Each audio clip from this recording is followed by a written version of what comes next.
All right, let's dive into one of the most important skills in the entire world of AI right now, prompt engineering. Basically, it's how you talk to an AI to make it do, well, exactly what you want it to do. It's how you make it dance. I mean, think about it. These big AI models, they're incredibly powerful, right? But just having access to them isn't enough. Learning how to really communicate with them, that's what separates someone just messing around from someone who can actually harness all that power. It's about getting in the game and making the AI truly work for you. You know the feeling. We've all been there. You ask for some killer marketing copy, and what you get back is just useless. It's about as helpful as a screen door on a submarine. It's frustrating for sure, but the good news? There is absolutely a way to fix it. And that fix is prompt engineering. You can think of it like this secret handshake with the AI. It's that special way of communicating that shows you're in the know and lets you unlock the precise, creative, and frankly, amazing results these models are capable of. So what is it really? Well, at its core, prompt engineering is both an art and a science. It's all about carefully crafting your input, your prompt, to get the perfect output. It's like building a bridge between the idea in your head and the AI's ability to understand and create it. And just so we're clear, this isn't just some niche techie hobby. The global market for this skill is projected to be worth over $6.5 billion by 2034. That's right, billion. This is a massive, booming field, and it's changing everything. So what does a billion-dollar skill look like in practice? Well, the difference is night and day. A vague prompt like, write a poem. You'll get something, sure, but it'll be generic. But a precise prompt? Write a sonnet about the challenges of coding in Python. See?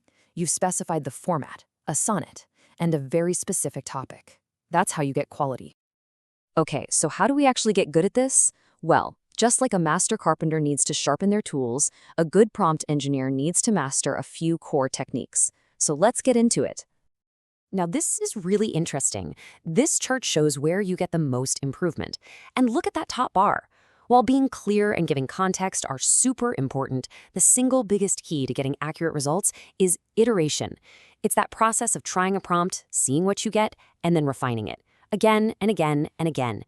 So, it really comes down to these three pillars. Number one, clarity. Be specific. Don't be vague. Number two, context. Give the AI the background info it needs so it's not just guessing. And three, structure. Use things like keywords or special formatting to point the AI in the right direction. Now, this brings us to a couple of fundamental techniques. With zero-shot prompting, you're basically just asking the AI to do something cold with no examples. But with few-shot prompting, you give it a little cheat sheet. You show it a few examples of what you want right there in the prompt. It's like saying, hey, do it like this. It's a game changer for getting specific styles. But what happens when things get really complex? For the tough stuff, you need more than just good instructions. You need to give the AI a treasure map, a step-by-step guide on not just what to do, but how to think. Take a simple math problem like this. If you just ask the AI for the answer, it might jump straight to it. And yeah, it gets it right. Here, 11. But we have no idea how it got there. For more complex problems, that's a huge risk because it could be guessing. And this is where the magic happens. This is called chain of thought prompting. Just by adding a simple little phrase like, let's think step by step, you force the AI to lay out its entire reasoning process. This makes it think more like a human, which dramatically improves accuracy and makes the whole process transparent. No more black box guessing.